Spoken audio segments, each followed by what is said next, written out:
Good morning student, welcome to online classes. Student, इससे पहले आपने प्रीवियस वीडियो में जो था वो अलंकार के बारे पढ़ा था। अलंकार के बारे आपको बताया गया था। उसमें अलंकार क्या है, उसका डिफिनेशन और अलंकार के जो भेद हैं, शब्दालंकार और अर्थालंकार, इसके विषय में आपको बताया गया था। और उसमें बहुत सारा कमेंट भी आया था, बहुत सारा सवाल भी था जिसका जवाब आपको मिला भी था। तो इसी में से एक पार्ट जो है अर्थालंकार, उसके भेद के बारे रह गया था क्योंकि वीडियो थोड़ा लंबा हो गया था, तो उसको पार्ट में बताया गया था।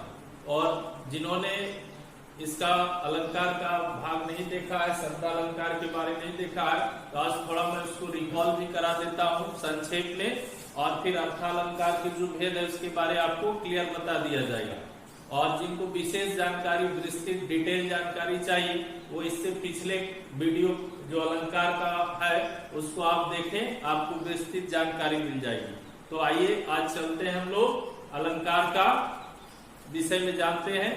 तो उसको संक्षेप में मैं एक बार रिकॉल भी आपको करा देता हूँ। जैसे हमारा टॉपिक क्या है, अलंकार है।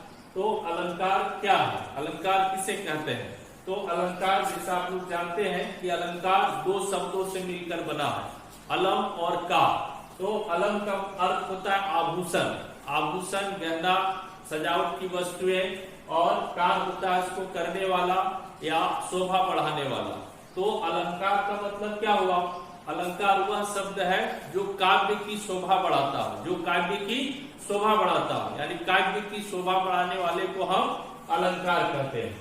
इसके मुख्यतः दो भाग हैं, इसके मुख्यतः दो भाग हैं। यानी पहला क्या हो गया, शब्दालंकार, और दूसरा क्या हो गया, अर्थालंकार। पहला क्या हो गया, शब्दालंकार, और दूसरा क्या हो गया, अर्थालंकार। ये शब्दालंकार क्या है? तो शब्दालंकार जब किसी शब्द के माध्यम से काव्य की शोभा बढ़ा दी जाती है तो उसको हम शब्दालंकार कहते हैं। और अर्थालंकार जब अर्थ के माध्यम से काव्य की शोभा बढ़ाई जाती है तो उसको हम अर्थालंकार कहते हैं। और क्या है कि शब्दालंकार जो थे इसके मुख्यतः पांच भेद हैं। शब्दालंकार जो है उसके मुख्यतः पांच भेद है। क्या क्या है? तो अनुप्रास अलंकार, यमक अलंकार, श्लेष अलंकार, वक्रोक्ति अलंकार और पुनरोक्ति अलंकार। तो पिछले वीडियो में आपको शब्दालंकार का डिटेल बताया गया है। तो प्रीवियस वीडियो, पिछले वीडियो में आप जाइए अलंकार का पार्ट 1 में और इसको डिटेल से देखिए। अभी संक्षेप में इसकी जानकारी फिर से आपको दोहरा दी जा रही है। तो ये शब्दालंकार के पांच भेद हुए, अनुप्रास अलंकार, यमक अलंकार, श्लेष अलंकार और वक्रोक्ति अलंकार। तो हम इसकी पहचान कैसे कैसे करेंगे? तो अनुप्रास अलंकार की पहचान में क्या देखा जाता है कि एक ही वर्ण की आवृत्ति वहां बार बार होती है, माने एक ही वर्ण जो है वहां बार बार आता है। जैसे च वर्ण, च च च, या त त त, है ना। जैसे एक उदाहरण है तरमी तरुजा तट समान, तो इसमें त त वर्ण की उच्चारण हुई है। या चाबी के चम्मच से चटनी चटाई, तो यहाँ च च वर्ण की पूर्णावृत्ति हुई है। तो इस तरह से जब एक ही वर्ण की पूर्णावृत्ति बार बार होती है तो वो अनुप्रास अलंकार हो जाता है। दूसरा है आपका यमक अलंकार। तो यमक अलंकार में क्या होता है, एक शब्द दो या दो से अधिक बार आता है और उसका अर्थ अलग अलग होता है। एक ही शब्द दो या दो से अधिक बार आता है लेकिन उसका अर्थ जो है अलग अलग होता है। जैसे एक उदाहरण दिए थे, कनक कनक ते सोगुनी मादकता समाय, एक पाए गोराय एक खाए गोराय। तो यहाँ ये जो है उसमें कनक कनक एक ही शब्द है, दो बार आया है और दोनों बार इसका अर्थ अलग है। कनक मने सोना और कनक मने धतूरा। एक आदमी जब आवश्यकता से अधिक पाता है तो उसकी मानसिक स्थिति गड़बड़ हो जाती है, उसी को बोराना कहते हैं। और एक खाने के बाद जब उसका नशा चढ़ता है तो वह बोरा जाता है। तो ये है। उसके बाद तीसरा जो हमारा है श्लेष अलंकार। तो श्लेष अलंकार क्या है? श्लेष अलंकार में श्लेष का मतलब होता है चिपका हुआ, एक ही शब्द जो रहता है उसका पूरे दोहा में उसका उपयोग होता है, लेकिन एक शब्द का कई अर्थ निकलता है। शब्द एक ही है लेकिन अर्थ उसका कई निकलता है। जैसे उदाहरण दिए थे सुवर्ण का, तो सुवर्ण क्या है? कि सुवर्ण माने अच्छा अक्षर, कवि के लिए उसका सुंदर वर्ण, सुवर्ण मतलब सोना हो गया, चोट को उसको सोने की आवश्यकता हो, तो एक ही वर्ण का वहां बार बार अलग अलग अर्थ निकलता है। उसके बाद चौथा जो हमारा है वक्रोक्ति अलंकार। वक्रोक्ति अलंकार जहां पर कहा कुछ और जाए और अर्थ कुछ और निकले, कहा कुछ और जाए और अर्थ कोई और निकले। जैसे हम लोग मुहावरा आदि का प्रयोग करते हैं, लोकोक्ति का प्रयोग करते हैं, कहते कुछ और है, निकलता कुछ और है। जैसे 9 2 11 होना, तो उसका अर्थ मुहावरे में क्या होता है, भाग जाना। तो उसी प्रकार वक्रोक्ति अलंकार में कहता है कि जो कहा जाए अर्थ कोई और निकले। जैसे एक उदाहरण दिए थे कि हरि आए द्वार पर, तो राधा ने क्या कहा, यहाँ आपका क्या काम, वृक्ष में जाए। हरि आए द्वार में कहा तो राधा ने कहा आपको यहाँ क्या काम, आप वृक्ष में जाए। तो हरि का अलग अलग अर्थ है, हरि मने बंदर, हरि मतलब सांप, हरि मने मेढक, तो वो समझ नहीं पाती है और वह वृक्ष में उनको जाने के लिए कहता है। फिर कहते हैं हरि मधुसूदन, तो मधुसूदन तो बोलता है बगीचे में जाइए, क्योंकि क्या मधुसूदन मतलब भोरा हो गया। तो एक कहा कुछ और अर्थ कोई और निकले। तो इस तरह से उदाहरण था इसका वक्रोक्ति अलंकार। फिर आते हैं हम लोग जो पांचवा है इसमें पुनरोक्ति अलंकार। एक शब्द 2 बार आए लेकिन उसका अर्थ एक ही हो। शब्द की पुनरावृत्ति जरूर होती है लेकिन शब्द का अर्थ एक होता है। उदाहरण में जैसे मंद मंद मुस्काना, तो यहाँ मंद मंद 2 बार आया है, यानी एक ही शब्द की पुनरावृत्ति हुई, लेकिन मंद मंद का अर्थ यहाँ एक ही है। मंद मंद मने धीरे धीरे। तो जब एक ही शब्द 2 या 2 से अधिक बार आए लेकिन अर्थ एक ही रहे तो उसको हम पुनरोक्ति अलंकार कहते हैं। अब ये जो थे 5 भेद आपके शब्दालंकार के थे। अब आ जाते हैं हम लोग अर्थालंकार। आज का जो शेष बचा हुआ था अलंकार में, तो अर्थालंकार, ये तो स्टूडेंट हम लोग पढ़ रहे थे अभी अलंकार के विषय में। आपको शब्दालंकार के विषय में बता दिया गया है, पिछले वीडियो में भी आपको इसका डिटेल बताया गया, इसमें संक्षेप से आपको बता दिया गया। अब हम लोग जो है अर्थालंकार के भेद के विषय में जानते हैं। तो अर्थालंकार जो है तो इसके नाम से ही लगता है अर्थालंकार, यानी अर्थ के आधार पर जब काव्य की सौंदर्यता बढ़ जाए, अर्थ के आधार पर जब काव्य की सुंदरता बढ़ जाए तो उसको हम अर्थालंकार कहते हैं। अर्थालंकार के मुख्य 5 भेद है जिसके विषय में आज आपको बताया जा रहा है। तो अर्थालंकार का जो पहला भेद है उसको बोलते हैं उपमा अलंकार। उपमा अलंकार तो इसके नाम से ही लगता है, उपमा, यानी जब हम किसी को कुछ नाम से, है ना, अलग नाम से उसकी जो संज्ञा कर देते हैं तो इसी को उपमा कहते हैं। जैसे घर में हमारे बच्चे होते हैं तो उनके कुछ नाम होते हैं, लेकिन घर में हम उनको बंटी संटी के नाम से बुलाते हैं। तो इसी तरह का कुछ उपमा यानी उपनाम देकर के उसको हम लोग संबोधित करते हैं वो प्यार से। उसी प्रकार क्या है कि उपमा अलंकार में भी उसी प्रकार की कुछ संज्ञा दी जाती है।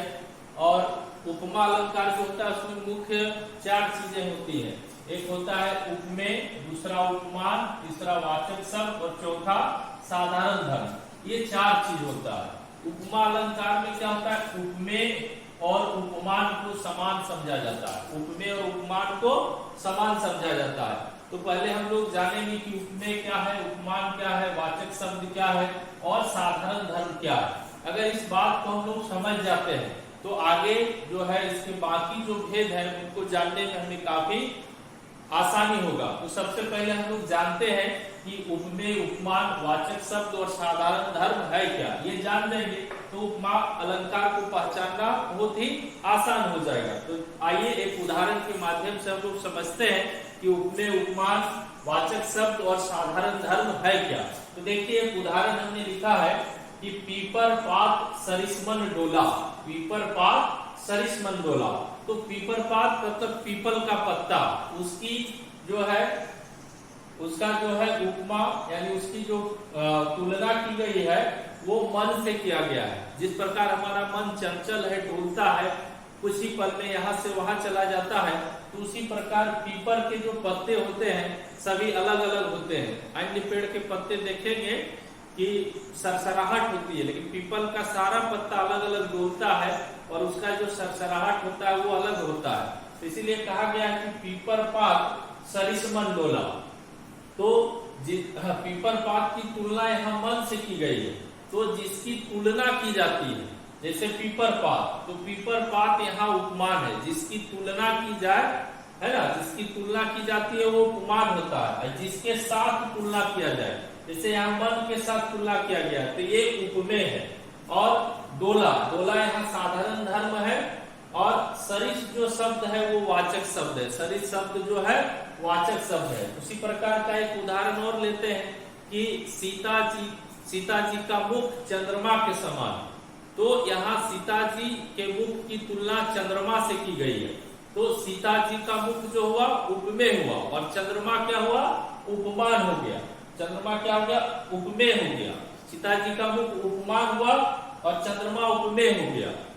सा सरिस के सा आ गया तो वाचक शब्द है। तो सीता जी का मुख चंद्रमा के समान, और समान जो होगा वो क्या होगा, साधारण धर्म होगा। तो इस प्रकार से जो है हम लोग पहचान कर सकते हैं उपमेय का, उपमान का, वाचक शब्द और साधारण धर्म का। जिसका तुलना किया जाए वो उपमान और जिससे तुलना की जाए वो उपमेय। और जो उसके अंत में जो शब्द आ जाए साधारण धर्म और सा से सी, ऐसे जो शब्द है जिस पर जोड़ लगाकर उस पंक्ति को जोड़ा जाता है वो हो जाता है आपका वाचक शब्द। तो यहाँ जो है उपमा अलंकार है। तो उपमा अलंकार में उपमेय, उपमान, वाचक शब्द और साधारण धर्म ये चारों चीज होते हैं। और उपमेय को उपमान के समान समझा जाता है। और इसका पहचानने का सबसे सरल तरीका कि जो भी पद होंगे उसमें आपको सा, सी, से, सरिस ये मिलेगा। अब जब उसमें सा, सी, से, सरिस देखेंगे तो आप पहचान लेंगे कि ये उपमा अलंकार है। और इसके पहले जो है योजक चिन्ह का भी कहीं कहीं प्रयोग रहता है। सा, सी, से, सरिस के पहले योजक चिन्ह, योजक चिन्ह के बाद अगर सा, सी, से, सरिस रहे तो उसको देखकर हम पहचान कर लेंगे आसानी से कि ये उपमा अलंकार है। तो इस तरह से हम उपमा अलंकार की पहचान कर सकते हैं। अब दूसरा में आते हैं रूपक अलंकार। दूसरा क्या है, रूपक अलंकार। तो रूपक अलंकार में क्या होता है, उपमेय और उपमान में कोई भेद नहीं होता। उपमेय और जो उपमान होता है इसमें कोई भेद नहीं होता। और इसमें क्या होता है, योजक चिन्ह का प्रयोग होता है। लेकिन उपमा अलंकार में योजक चिन्ह के बाद सा, सी, से, सरिस, सम ये सब रहता है। सम का भी उपयोग किया जाता है, सा, से, सी, सरिस, सम। लेकिन जो रूपक अलंकार होगा उसमें केवल योजक चिन्ह होगा, उसमें सा, से, सी नहीं होगा। दोनों में अंतर यही है कि इसमें योजक चिन्ह होगा लेकिन सा, सी, से, सरिस, सम नहीं होगा। और उपमा अलंकार में सा, सी, से, सरिस, सम होगा। तो उसको देखना और पहचान करना है कि ये उपमा अलंकार है।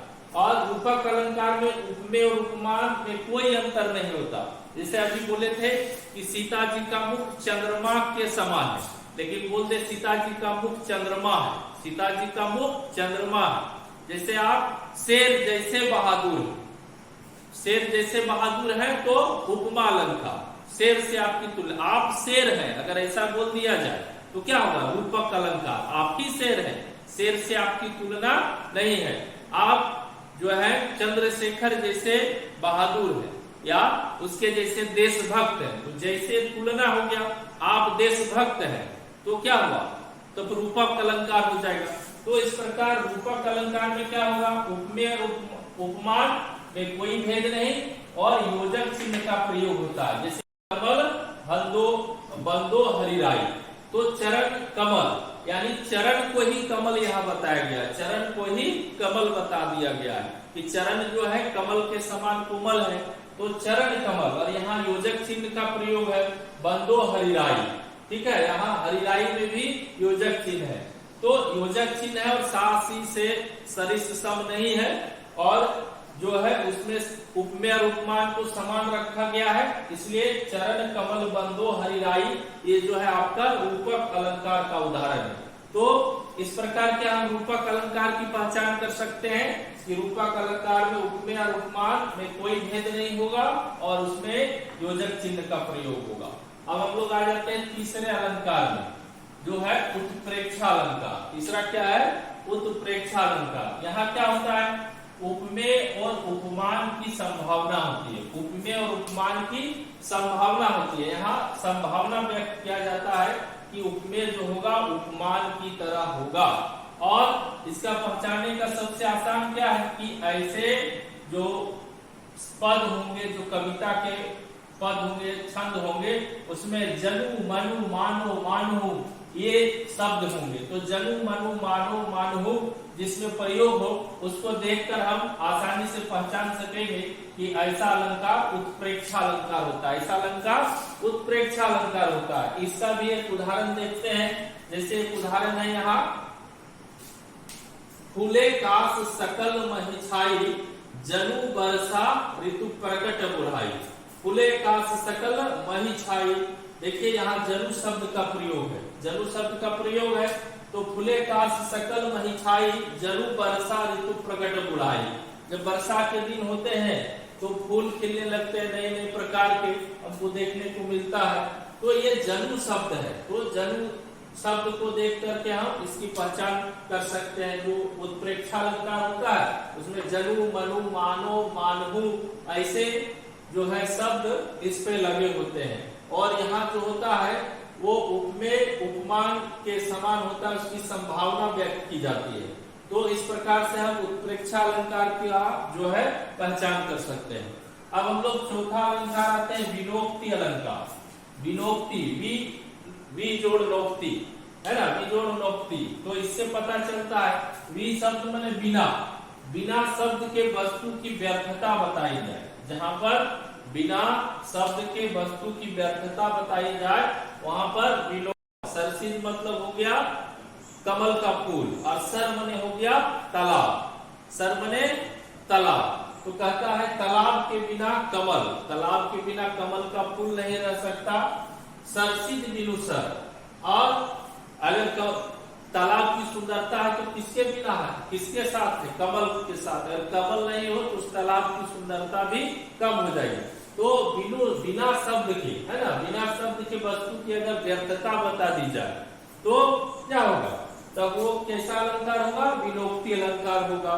जैसे ये जो कलम है, बिना इंक के ये कलम नहीं, बिन इंक ये कलम नहीं। तो इंक की यहाँ महत्ता है, तो बिना इंक के कलम नहीं।